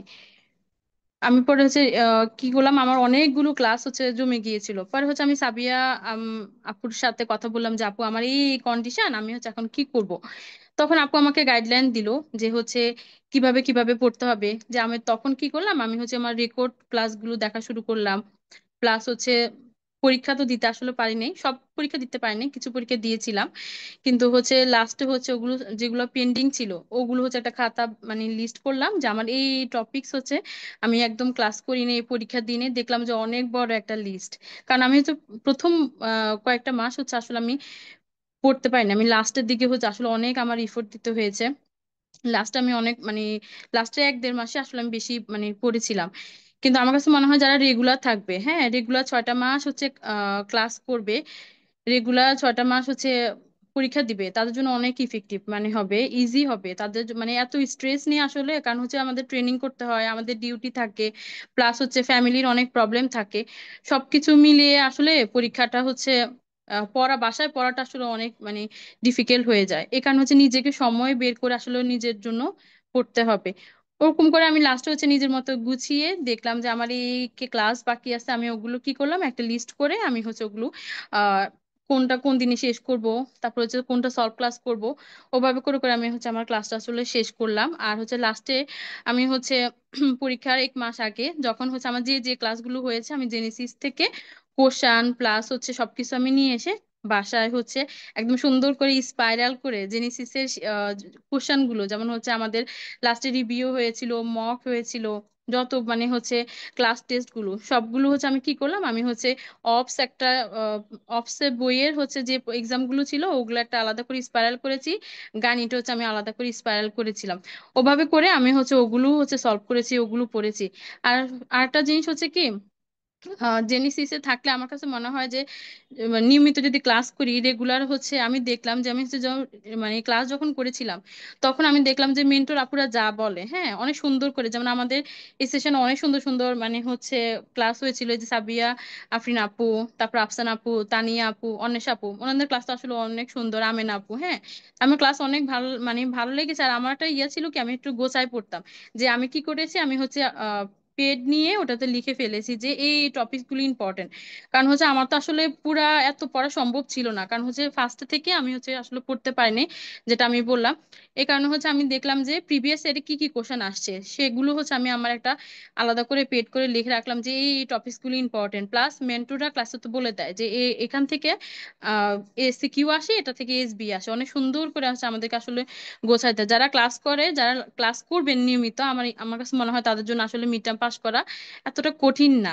কিন্তু আপনাকে নিয়মিত ক্লাস করতে হবে, হ্যাঁ আপনি রেগুলার হয়তো বা আপনি সাথে সাথে অনলাইনে বা হচ্ছে সরাসরি ক্লাস না করেন, কিন্তু পরে অবশ্যই রেকর্ড ক্লাসটা করে নেবেন, এটা অনেক ইফেক্টিভ হবে। আবার অনেকে হচ্ছে আমার কাছে জিজ্ঞেস করলো যে আপু হচ্ছে এমআরসিইউজি পার্ট 2 এর এমসিকিউ মানে এসসিকিউটা পড়তে হবে কি এসবিএ?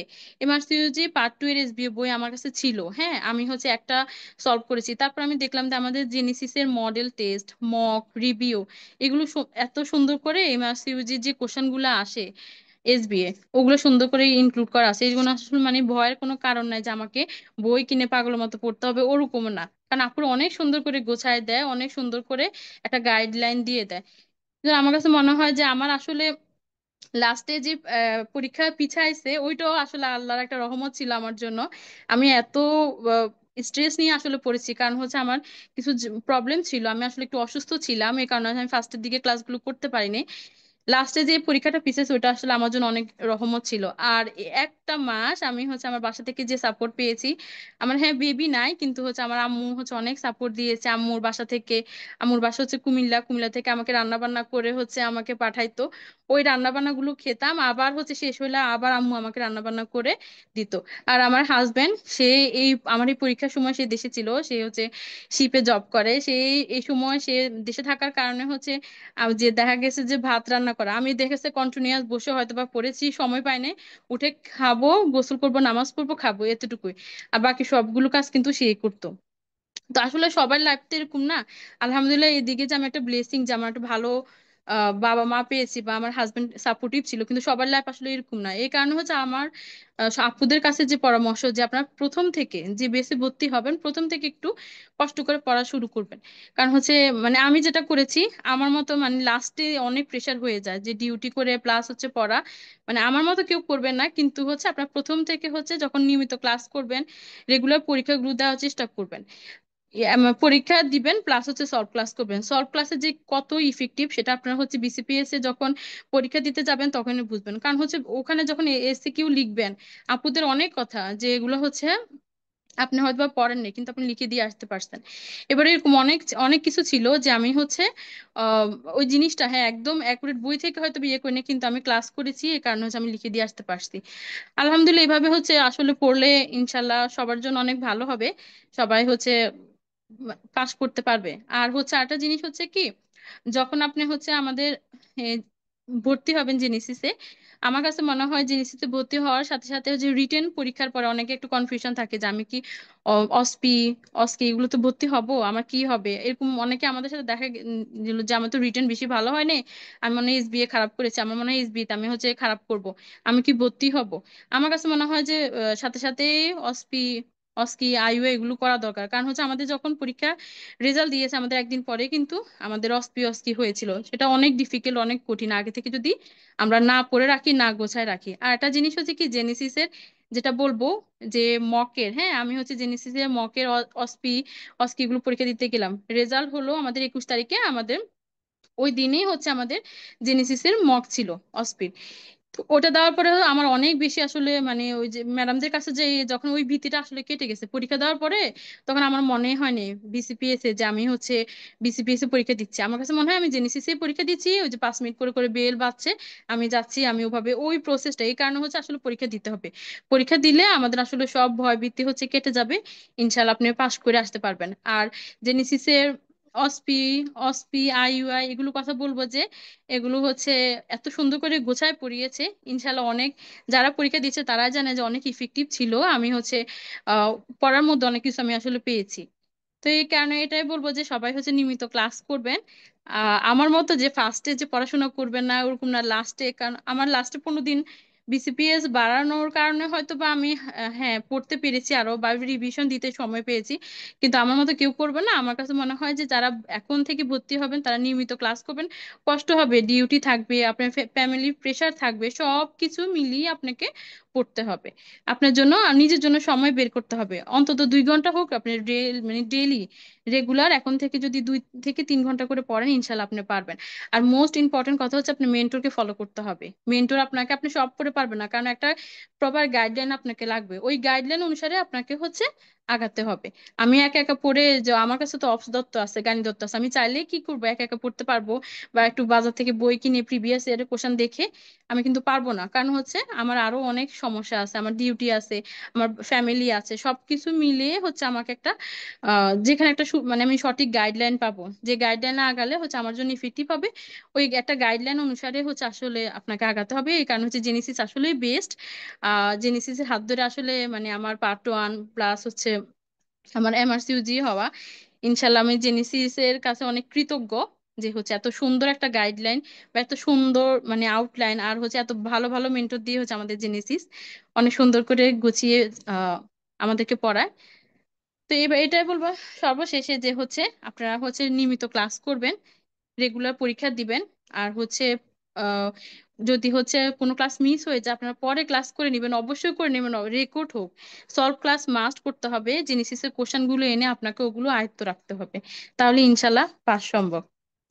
ঠিক আছে আপু, আমি আমার বক্তব্য শেষ করছি। সাবি আপু। অসংখ্য ধন্যবাদ ডক্টর তানজিনা ইসলাম নিতু আপুকে। তানজিনা ইসলাম নিতু আপু আসলে হচ্ছে গিয়ে একদিক দিয়ে হচ্ছে বারবার মনে হচ্ছিল আপু জাস্ট বলেই যাচ্ছে, আচ্ছা ঠিক আছে আমার তো বাচ্চা নেই, আচ্ছা ঠিক আছে আমি অনেক সাপোর্ট পেয়েছি। আপু মানে কথা হচ্ছে যে ঘুরে ফিরে দেখেন যে হচ্ছে গিয়ে আপনার উপরে কতগুলো রেসপন্সিবিলিটি ছিল যখন আপনি পড়াশোনা করছিলেন, প্রিপারেশন নিচ্ছিলেন, আপনি ডিউটি করছেন। আপনি এই যে বললেন যে হচ্ছে গিয়ে ভাইয়া ওই মোমেন্টে হচ্ছে গিয়ে কিছুদিনের জন্য হয়তো বা ছুটিতে এসেছিল, কিন্তু ওইটাও আপনি স্যাক্রিফাইস করে আপনি ভাইয়ার সাথে হয়তো বা ঘুরতে যেতে পারতেন, কোথাও ফুচকা খেতে যেতে পারতেন, কিন্তু সেগুলোও আপনি স্যাক্রিফাইস করে ভাইয়া আপনার জন্য, আপনার পড়াশোনার জন্য কতখানি স্যাক্রিফাইস করলো। আপনি এই সময়গুলা যেগুলা কিনা হচ্ছে গিয়ে আপনি একটু লেজার পিরিয়ড কাটাতে পারতেন, সেগুলো আপনি বাদ দিয়ে আপনি কিন্তু পড়াশোনায় মনোযোগ দিয়েছেন। এগুলাও যে আসলে অনেক বড় হ্যাঁ আপু স্যাক্রিফাইস। আসলে এইগুলো আমি এগুলো হচ্ছে আপু আসলে এত স্যাক্রিফাইস করেছি, প্লাস হচ্ছে লাস্টে হচ্ছে আমার মনে ছিল যে হচ্ছে জেনেসিসের ক্লাস, তারপর হচ্ছে এমআরসিউজির একটা ক্লাস ছিল, আমি বললাম যে আমাকে আর দিয়েন না আপু, আমি একটা রিকল নিবো, আমাকে ডিসেম্বর মাসটা একটু ফ্রি রাখেন, আমি আর পারবো না। আর ফারিয়া আপু এই ক্ষেত্রে আমাকে আপু অনেক আসলে হেল্প করেছে, যে ফারিয়া আপু হচ্ছে আমাকে আসলে একটু অফ দিয়েছিল ক্লাস এর সময়, যে হচ্ছে ঠিক আছে, মানে আমি বললাম যে আপু আমার এই কন্ডিশন, আমি আসলে লাস্টের দিকে ফারিয়া আপু আসলে আমাকে অনেক সাপোর্ট দিয়েছিল। এই যে লাস্টের 1 মাস আসলে আপু আমি অনেক বেশি নিজের উপরে অনেক প্রেশার হয়ে অনেক তখনই আসলে পড়াশোনা করেছি। কিন্তু এর আগে হচ্ছে এই যে ডিউটি প্লাস আসলে অনেক কিছু স্যাক্রিফাইস ছিল। আমার বাসায় হচ্ছে আমার যেটা বলা হয়নি যে আমার আব্বু একটু সিক হয়ে গেছিল, আমি কিন্তু কুমিল্লা যেতে পারিনি, মানে এই যে ডিউটির প্রেশার, কারণ হচ্ছে আমাকে ডিউটি থেকে ছুটি দিবে না, কারণ হচ্ছে পরে তো আমাকে হচ্ছে মিড টার্মের জন্য আমি কিছুদিন ছুটি পাবো, এখন আমি ছুটি পাবো না, তো এখন আমাকে নিয়মিত রেগুলার ডিউটি করতে হবে। তো সবকিছু মিলায় আবার নিজেরও অনেক আপু ঝামেলা ছিল, সবকিছু আসলে স্যাক্রিফাইস করে হচ্ছে পাস করা আর কি। আল্লাহর কাছে অনেক অনেক কৃতজ্ঞ আপু এই জন্য। আর আপনাদেরকে অনেক থ্যাঙ্কস যে সাথে থাকার জন্য, সাপোর্ট দেওয়ার জন্য।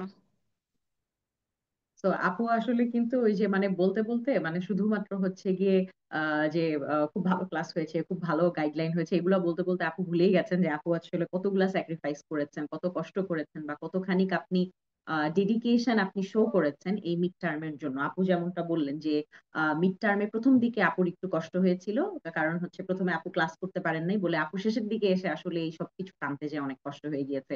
তো আপু কিন্তু এটা একটা খুবই ভাইটাল একটা মেসেজ আমাদের জন্য ছেড়েছেন যে আহ আপু যেরকম অনেকগুলো কথাই বলেছেন, আপনারা যদি একটু খেয়াল করে থাকেন আপু অনেকগুলো কথা বলেছেন যে মাঝখান দিয়ে আপু নিজে অসুস্থ ছিলেন, মাঝখান দিয়ে আঙ্কেল অসুস্থ ছিলেন।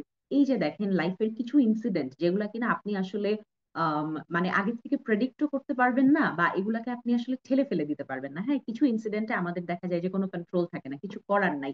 নিজে অসুস্থ হয়ে গেলেন, ফ্যামিলির কেউ অসুস্থ হয়ে গেল, দায়িত্বটা তো ঘুরে ফিরে আপনার উপরেই বর্তাচ্ছে, রাইট? সো তখন দেখা যাচ্ছে যে আপনি যদি প্রথম থেকেই যদি আপনি রেগুলারিটি মেনটেন না করতে পারেন, শেষের জন্য আপনি জমায় রেখে দিলেন, তখন কিন্তু দেখা যাবে এইগুলো আপনার জন্য অনেক বড় অবস্ট্যাকল হিসেবে দেখা দিতে পারে। তো আপু একটা মেসেজ বারবার আপনাদেরকে বলছিলেন যে প্রথম থেকেই আপনাকে রেগুলারলি ফলো করতে হবে, স্কেডিউলের সাথে লেগে থাকতে হবে। আপনারা কিভাবে 6 মাসে বা 9 মাসে আপনাদের যে ব্যাচ গুলা থাকে, আপনাদের কিভাবে হচ্ছে গিয়ে আপনি এই সমস্ত রেসপন্সিবিলিটির পাশাপাশি কিভাবে আপনি পড়াশোনাটা মেনটেন করতে পারবেন, তেমনটা চিন্তা করেই কিন্তু আপনাদের শিডিউল গুলা সেট করা হয়। সো আপনারা যখনই কোনো একটা ব্যাচে বা যখনই আপনি মিড টার্মের প্রিপারেশনটা নেওয়া শুরু করবেন, আপনাকে কিন্তু মাথায় রাখতে হবে যে আমাকে প্রথম থেকেই সিনসিয়ারলি লেগে থাকতে হবে। শেষের 3 মাস পরে আমার পরীক্ষা পাশ হয়ে যাবে, সেটা কিন্তু অনেকখানি আপনার লাকের উপরে ডিপেন্ড করবে। হ্যাঁ, এবং সবার লাক আসলে, আপনার লাক তানজিনা ইসলাম নিতু আপুর যেমন, আই উড সে যে শেষের দিকে এসে পড়াশোনা করে তারপরে আসলে এইভাবে মানে এত কষ্ট করে দেওয়া, এটা পরীক্ষাটাতে বসা, আপু আলহামদুলিল্লাহ অনেক ভালো সাপোর্ট পেয়েছিলেন।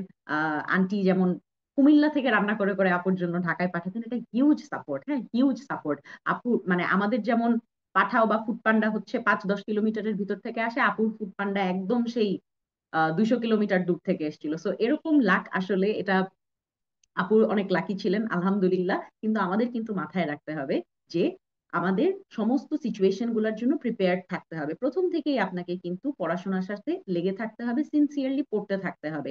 আপনাদেরকে অলরেডি মাঝখান দিয়ে যখন ফাহিম আপু কথা বলছেন, আপু কিন্তু বলেছিলেন যে 3-4 ঘন্টা আপু মিনিমাম এভরিডে তে রাখতেন ফর পার্সোনাল স্টাডিজ। আমি নিজে একটু পড়াশোনা করবো, সেটা এখন আমাদের এক একজনের উপর ডিপেন্ড করে। আপনার হয়তো বা আপনি হতে পারেন আপনার পড়া হয়তো অনেক ফাস্ট, আপনি 2 ঘন্টার মধ্যেই আপনি পড়া একটা ক্লাস কমপ্লিট করে ফেলতে পারছেন। আমার ক্ষেত্রে যেমন হয়, আমার হয়তো বা অনেক বেশি সময় লাগে, আমার হয়তো 5-6 ঘন্টা সময় লেগে যাচ্ছে। তাহলে সেই ক্ষেত্রে হয়তো বা আমাকে অনেক বেশি সময় দিতে হবে। আমার কতটুকু সময় লাগবে আমি যেমন ভালো বুঝবো বা সব থেকে বেটার বুঝবো, আমাকে কিন্তু একই ভাবে ওইভাবেই চিন্তা করে করে আমার লাইফ স্কেডিউল থেকে বা আমার ডেইলি স্কেডিউল থেকে কিন্তু আমাকে সময়টা বের করে নিয়ে আসতে হবে ফর মাই ওন স্টাডিজ। তাহলে হচ্ছে গিয়ে এই লাস্টের বা যে মেসেজটা আপু বারবার পৌঁছানোর চেষ্টা করছিলেন, আমিও আপুর সাথে কমপ্লিটলি এগ্রি করি এবং একমত যে আমাদের প্রথম থেকেই কিন্তু পড়াশোনাটাকে সিরিয়াসলি নিতে হবে। আপনি যদি গাইডলাইন্স ফলো করেন, ইনশাল্লাহ আপনার জন্য কিন্তু এই 9 মাস বলেন বা 6 মাস বলেন, আপনি যদি একদম স্ট্রিক্টলি লেগে থাকেন এবং যদি হচ্ছে সমস্ত পরীক্ষাগুলো অ্যাটেন্ড করেন, অ্যাটলিস্ট সলভ ক্লাসগুলো আপনি যদি দেখেন, সলভ শিট কালেক্ট করেন, এবং আপনি যদি শেষের দিকে মিনিমাম যেই মডেল টেস্ট, মক টেস্ট বা একদম বড় বড় যে পরীক্ষাগুলো হয় এগুলো যদি আপনি বসেন, আপনার জন্য কিন্তু ইনশাল্লাহ এত বেশি কঠিন হবে না, আপনি যদি লেগে থাকেন এবং প্রথম থেকেই যদি সিনসিয়ারলি আপনি পড়াশোনাটা করতে থাকেন। সো আমি আসলে অনেক বেশি কথা বলে ফেললাম, যেহেতু তানজিনা আপু এত কিছু বললেন, কিন্তু আপু বারবারই বলতে যে আপু মডেস্টির জন্য বারবার বলছেন যে আমার তো আসলে তেমন কোনো প্রবলেম ছিল না, এমন কিছু হচ্ছে আপু হিন্ট দিচ্ছিলেন, কিন্তু মোটেও না। আপু কিন্তু অনেকগুলা ইনসিডেন্টের কথাই বলেছেন যখন কিনা আপুর জন্য মুশকিল হয়ে গেছে পড়াশোনাটা কন্টিনিউ করা, বাট স্টিল আপু ওভারকেম ইট। কারণ ওই যে মেয়েরা সব পারে, মেয়েরা হচ্ছে গিয়ে সবকিছু জয় করতে পারে, মেয়েরা জয়িতা। আজকেই এটা আমরা ফাহিম আপুর কাছ থেকে জেনেছি। তো আসেন আমরা হচ্ছে গিয়ে চলে যাব আমাদের নেক্সট যেই গেস্ট আপু আছেন আমাদের সাথে আজকে, ডক্টর সিরাজুম আক্তার রহিম আপু। সিরাজুম আক্তার আপু কি আমাকে শুনতে পাচ্ছেন? মুনিরা আপু কি আমাকে শুনতে পাচ্ছেন?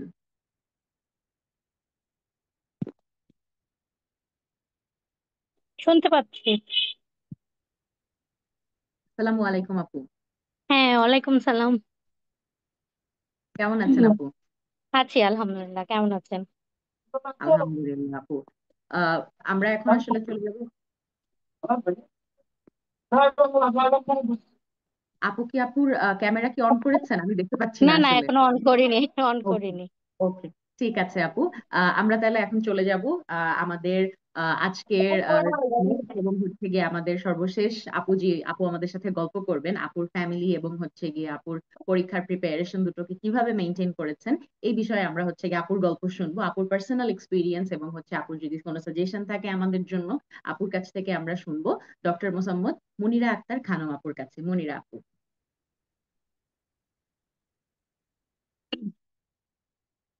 আচ্ছা, আমি আসলে একটু বাইরে বের হয়েছি। আহ অনেকক্ষণ ধরে দেখছি যে সবাই গল্প করছে এবং আমি ভাবলাম যে সবার শেষ হয়ে যাবে, তারপরে আমি হচ্ছে চলে আসতে পারবো। তো বাসায় যেতে পারিনি এখনো। তো আজকে আসলে আমাকে কি দেখা যাচ্ছে? জি আপু, আপনাকে দেখা যাচ্ছে। আচ্ছা। তো আজকের গল্পে আমি ভেবেছিলাম একটা লম্বা গল্প করব, কিন্তু এখন বাইরে আছি তো একটু শর্টে শেষ করে দিই। তো এখানে যারা আছে সবার সাথে আমার একটা বড় অমিল হলো, সবাই অন ট্রেনিং। হ্যাঁ, এবং সবাই এমন একটা জায়গায় ট্রেনিং করছে যেখানে তার সাথে পার্টনার আছে। কেউ না কেউ আছে যে মিড টার্ম দিবে বা মিড টার্ম দিয়েছে এরকম। কিন্তু আমি এমন একটা জায়গায় আছি যেখানে আসলে আহ, আমার আগে আর কেউ এই ট্রেনিংই করে নাই। এক, আর দুই নম্বর হচ্ছে আমি এখন লেকচারার পোস্টে আছি, যার কারণে আমি আসলে এখন অন ট্রেনিংও নাই। আর তো আমি যখন ট্রেনিং করেছি আমার আশেপাশে যেহেতু কেউ নাই, আমি জানিও না আসলে মিড টার্মের প্রিপারেশন কিভাবে নিতে হয় বা কি পড়তে হয়। বা অনেক সময় আছে না যে স্ট্রেস রিলিফ হয় একজনের সাথে আলাপ করলে, যে তুই এটা কিভাবে পড়ছিস বা আমি এটা কিভাবে পড়বো, একটা সাজেশন নেওয়া, ওটা হয় না। তো এক্ষেত্রে আমাকে কমপ্লিটলি হেল্প করেছে জেনেসিস। তো এই কারণে জেনেসিসের কাছে আমি খুবই গ্রেটফুল। আর হচ্ছে আমি কিন্তু এর আগে একবার জেনেসিসে ভর্তি হয়েছিলাম, সেটা সম্ভবত এটা তো 22 সালে। তো আমি তখন একটা মাত্র ক্লাস করেছিলাম। হ্যাঁ, রেজনা আফরিন তানিয়া আপুর একটা ক্লাস ছিল প্রিপেরিয়ামের, ওই ক্লাসটা করেছিলাম, আর কোনো ক্লাসই করতে পারিনি। তো পরের সেশনে আমি ভাবলাম যে ঠিক আছে আমি অন্য একটা জায়গায় ভর্তি হই, অন্য একটা কোচিং এ ভর্তি হয়েছিলাম, কিন্তু ওখানেও আমি ওদের সাথে কন্টিনিউ করতে পারিনি। তো এইবার যখন আমি ইয়ে করলাম, যে আমার হাজবেন্ড বললো যে তুমি এবার পরীক্ষা দাও, পাশ করো আর ফেল করো যাই হোক, পরীক্ষাটা দিয়ে দাও। আমি তখন হচ্ছে তাও ভর্তি হইনি জেনেসিসে প্রথমে। পরে আমার ডিজিও কোর্সের এক আপু আমাকে মানে ইনফরমেশন দিল যে হচ্ছে এই জেনেসিস একটা রেগুলার ব্যাচ রিসেন্টলি শুরু হচ্ছে, তুই ওইটায় ভর্তি হ। তখন আমি ভর্তি হলাম আর কি রেগুলার ব্যাচে। তখন অলরেডি অনেকগুলো ক্লাস হয়ে গেছে। আমি ফার্স্ট ক্লাস করেছিলাম, আমার মনে আছে, এই যে সাবিহার ওই যে মেনোপজ ক্লাসটা। হুম। তা আমি ক্লাস করতে পারতাম না আসলে, সত্যি কথা, কারণ সবগুলা ক্লাস হতো বিকেল বেলা, 4টা 5টা এরকম। তো আমি তখন আসলে যেহেতু চেম্বার করি, আমি মানে খুব কম ক্লাসই করতে পারতাম লাইভে। কিন্তু তারপরে রেকর্ডেডটা দেখার চেষ্টা করতাম। রেকর্ডেড অনেকগুলাই দেখেছি, সবগুলা পারি নাই। আর হলো সলভ ক্লাসগুলো আমি মানে সবগুলা করেছি। মানে এমন এমনও আছে যে আমি একটা সলভ ক্লাস একাধিকবার করেছি। কারণ হচ্ছে সলভ ক্লাসগুলা করলে কোয়েশ্চেন সম্পর্কে আইডিয়া পাওয়া যায়, অ্যান্সারটা সম্পর্কে আইডিয়া পাওয়া যায়। তো আর মিড টার্মের একটা বড় পিকুলারিটিস হচ্ছে এটা না পার্ট 1 এর প্যাটার্ন, না পার্ট 2 এর প্যাটার্ন। এবং এটার যে এসসিকিউর যে রিটেনের স্টাইলটা, এটা কোনো গাইড বই আসলে ওরকম নাই। বাজারে যত বই থাকুক কোনো বই ওরকম নাই। এই কারণে জেনেসিসের যে সলভ শিট গুলা, এই সলভ শিট গুলা আমাদের খুব মানে আমার কাছে মনে হচ্ছে খুবই স্ট্যান্ডার্ড।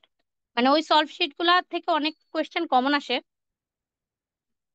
আর হচ্ছে আমার একটা ছোট বেবি আছে, আমার বেবিটার বয়স এখন হচ্ছে 16 মাস। তো আর মানে ওকে সামলাই আসলে পড়া খুব টাফ। মানে ও এখন সব ধরতে চায়।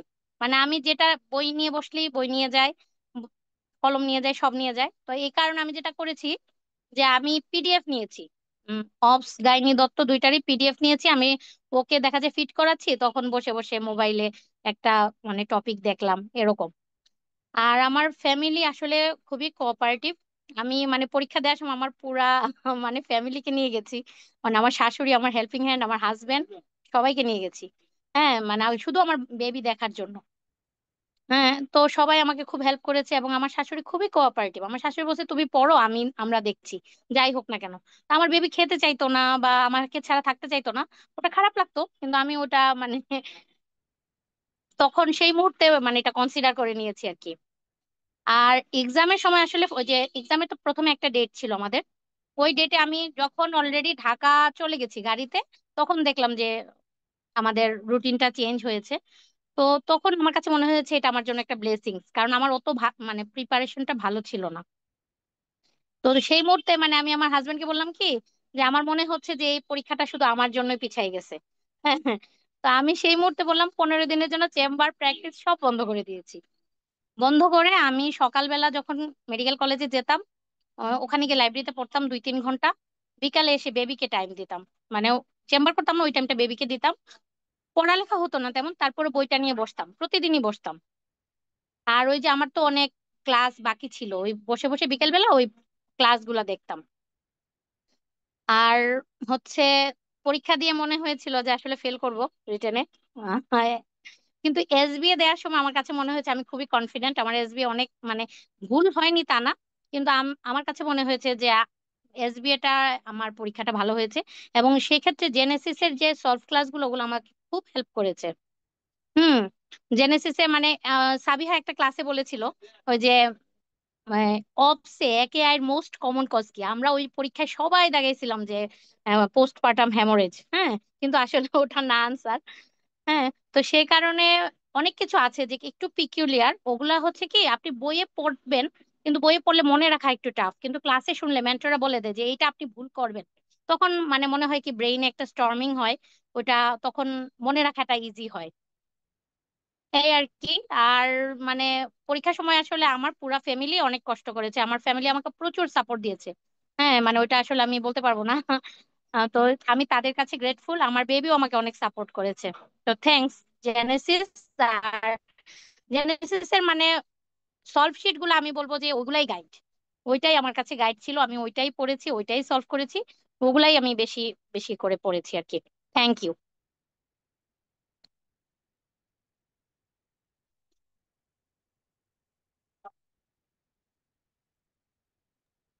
অসংখ্য ধন্যবাদ মনির আক্তার আপুকে। আপু আসলে বাইরে থাকা সত্ত্বেও আপু আমাদেরকে সময় দিয়েছেন, এই জন্য আপুকে অসংখ্য ধন্যবাদ। আপুর গল্পটা আসলে আপু হয়তো বা আরেকটু বড় করে বলতে পারতেন, যেটা হয়তো বা আমার মনে হচ্ছে যে আপু বাইরে থাকার কারণে বলতে পারলেন না।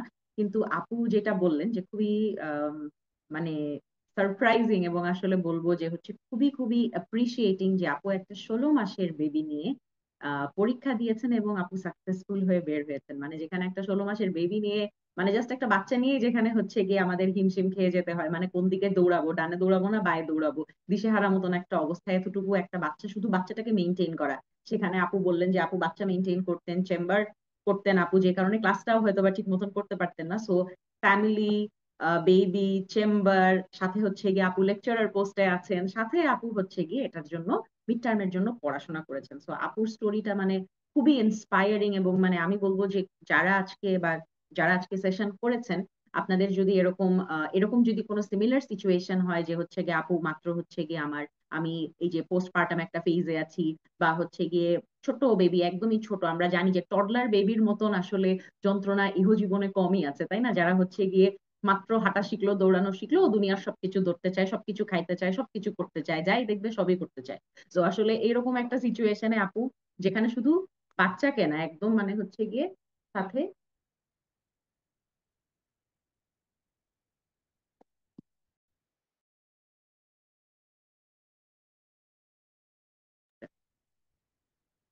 তো আপু হচ্ছে গিয়ে এই খুবই ইন্সপায়ারিং একটা স্টোরি আমাদের সাথে শেয়ার করলেন, যদিও খুবই ছোট করে, কিন্তু আসলে চিন্তা করলে বোঝা যায় যে এতটুকু একটা বাচ্চা নিয়ে আপু কিন্তু সবকিছু এই 2 হাত দিয়েই সামলেছেন। মানে একদম হচ্ছে ইমাজিনারি হয়তো বা আপুর 10টা হাত দিয়ে, আপু মাত্র এই ভিজিবল 2টা হাত দিয়ে এত কিছু আপু সামলেছেন। তো আপুকে মানে অসংখ্য অসংখ্য কংগ্রাচুলেশন যে আপু এত কিছুর মধ্যে দিয়েও আপনি ঠিকই সাকসেসফুল হয়ে বের হয়ে এসেছেন, এবং মিড টার্ম আপনি পাশ করে ফেলেছেন। এই সেশনে আপুর সাথে ইনশাল্লাহ দেখা হবে আগামী সেলিব্রেশন প্রোগ্রামে, আমাদের যখন হবে আমাদের সেলিব্রেশনে ইনশাল্লাহ আপুর সাথে দেখা হবে। যেরকম একটা স্ট্রং মানুষ, এবং আজকে যারা যারা গল্প করলেন, আহ যদিও মাত্র 4 জনের কাছ থেকে আমরা শুনেছি, কিন্তু এবার যারা পাশ করেছেন, যারাই পাশ করেছেন আমাদের জেনেসিস থেকে আলহামদুলিল্লাহ 100% পাশ করেছেন এবার অবস এন্ড গাইনি ফ্যাকাল্টিতে মিড টার্মের। সো আমি বলবো যে যারা আছেন এরকম এবং যারা আজকে শুনলেন, অল্প কয়েকটা জাস্ট, এটা জাস্ট এক্সাম্পল যে আমাদের এই ওবিজিওয়াইএন যে ফ্যাকাল্টি, এই ফ্যাকাল্টিতে মানুষজন আমরা যারা ট্রেনিং করছি বা এরকম পোস্ট গ্রাজুয়েশন ডিগ্রিটার জন্য আমরা যারা কষ্ট করছি, কতটা কষ্ট আমরা করি, মাত্র আমরা 4 জন আপুর কাছ থেকে হচ্ছে গিয়ে গল্প কিছু শুনলাম, তাও খুবই একদম আপুরা একদম খুবই ছোট করে একদম রয়েস হয়ে গল্পের মতো বলতে গেলে আপুরা কিন্তু আমাদেরকে মোর অর লেস এই গাইডলাইন এবং ইন্সপিরেশন গুলোই আজকে দিয়েছেন, যে আপনার যেই সিচুয়েশনেই আপনি থাকেন না কেন, যে হচ্ছে গিয়ে আপনি হয়তো বা আপনার ট্রেনিং এর সাথে ফ্যামিলি প্লাস জব, অথবা হচ্ছে গিয়ে ট্রেনিং এর সাথে একটা বাচ্চা, বা হচ্ছে গিয়ে আপনার ছোট একটা টডলার, অথবা মাল্টিপল বাচ্চা যখন আপনার আছে, সবগুলা বাচ্চা কাচ্চা সামলায়, ফ্যামিলি সামলায়, সাথে আপনি পড়াশোনা যে কিভাবে করবেন, মোটামুটি আপনি যদি আজকের সেশনটা একটু ফলো করেন বা যদি শুনে থাকেন, আপনার জন্য কিন্তু আসলে এর থেকে বেশি ইন্সপিরেশন আমার মনে হয় না। আমি যদি এখন সামনে পরীক্ষার্থী হতাম, আমার জন্য কিন্তু এর থেকে বড় ইন্সপিরেশন মনে হয় না আর কিছু লাগতো, যে এত কিছু করেও সবাই কিভাবে আসলে হচ্ছে গিয়ে এক একজন মানুষ তার নিজ নিজ স্থান থেকে কিভাবে এফোর্ট দিয়ে পরীক্ষার জন্য পড়ছেন এবং পরীক্ষাগুলো পাশ করে যাচ্ছেন। আজকে আমরা সত্যি একটা চমৎকার ইন্সপায়ারিং একটা সেশন আমরা অ্যাটেন্ড করলাম যারা ছিলাম। আমার কাছে পার্সোনালি খুবই আজকের সেশনটা ভালো লাগলো। আমাদের মায়েদের মিড টার্ম গল্প, যেখানে আমরা গল্পের ছলে ছলে গল্পও যেমন শুনলাম যে কিভাবে আপুরা পাশ করেছেন, কিভাবে এটার প্রিপারেশন নিয়েছেন, এট দি সেম টাইম কিন্তু আমরা অনেক অনেক বেশি ইন্সপায়ার্ড হয়েছি। শুধু এটা কিন্তু মিড টার্ম পাশের জন্যই না, মিড টার্মের জন্য আপুরা তো স্পেসিফিকলি গাইডলাইন্স দিয়েছেন, কিন্তু আমার মনে হয় আজকের সেশনটা যদি যে কোনো পরীক্ষার্থী বা যে কোনো কেউ যে কিনা হচ্ছে গিয়ে ট্রেনিং করছেন, পোস্ট গ্রাজুয়েশনের জন্য চেষ্টা করছেন, অথবা পোস্ট গ্রাজুয়েশন ট্রেনিং করছেন, যে কোনো কারোর জন্য আপকামিং যে কোনো এক্সাম বা যে কোনো একটা কাজ, প্লাস আপনার ফ্যামিলি মেইনটেনেন্স, কিভাবে কি আপনি আসলে করবেন, যে কোনো কারোর জন্যই আমার মনে হয় আজকের সেশনটা অ্যাপ্লিকেবল ছিল, এবং যথেষ্ট ভ্যালুয়েবল ইনফরমেশন, অনেক অনেক ভ্যালুয়েবল ইনফরমেশন, সাজেশন আমরা আজকে শুনলাম, অনেক অনেক ইন্সপায়ারিং এক্সপিরিয়েন্স আমরা আজকে আপুদের কাছ থেকে শুনলাম। সো যারা ছিলেন, আশা করি আপনারাও আমার মতন এনজয় করেছেন। আমার জন্য খুবই আজকের সেশনটা ইন্টারেস্টিং ছিল। সো এই গেল আমাদের আজকের মায়েদের মিড টার্ম পাশের গল্প। এই সেশন থেকে আমাদের তরফ থেকে আজকের এই ছিল গল্প। সবাইকে আজকে যারা যারা ছিলেন, যারা আমাদের গেস্ট হিসেবে আপুরা ছিলেন, চারজন আপুদেরকে অসংখ্য ধন্যবাদ আমাদেরকে সময় দেওয়ার জন্য, এবং যারা আজকে শুনেছেন, আশা করি আপনাদেরও ভালো লেগেছে। সবার জন্য অনেক শুভকামনা এবং সবার জন্য অনেক দোয়া জানিয়ে আজকের সেশনটা আমরা এখানেই শেষ করছি। আসসালামু আলাইকুম।